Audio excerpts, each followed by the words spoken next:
The new U.S. administration has been struggling over what to do with the detainees at Guantanamo Bay.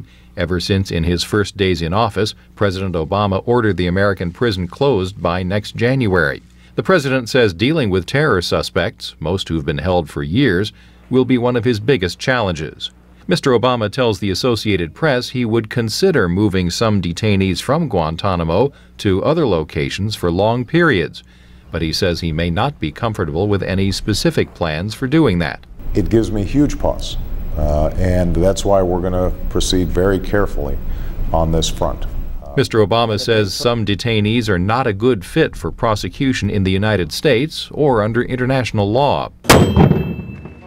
This week in Afghanistan, 4,000 U.S. Marines and hundreds of Afghan security forces faced sporadic resistance as they moved into Taliban strongholds in Afghanistan's Helmand province. It marks the first major operation under Mr. Obama's strategy for stabilizing the country. He was asked about the operation in the wide-ranging interview. I have a very narrow definition of success when it comes to our national security interests, and that is that Al-Qaeda and its affiliates cannot set up safe havens from which to attack Americans. Well, Mr. Obama is preparing for a week-long overseas trip, highlighted by his meetings with Russian leaders in Moscow. He will consult with both Russian President Dmitry Medvedev and Prime Minister Vladimir Putin on nuclear arms control and other issues. The president says Mr. Medvedev understands that the Cold War approach to U.S.-Russian relations is outdated, but that Mr. Putin has not totally changed his thinking. I think Putin has one foot in the old ways of doing business and one foot in the new.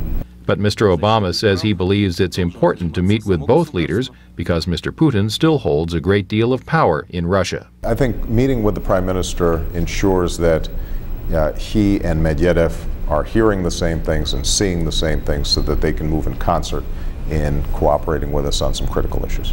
Mr. Obama will also participate in a G8 economic summit in Italy and will visit Ghana in his first trip to Africa as president. Klein, VOA News, the White House.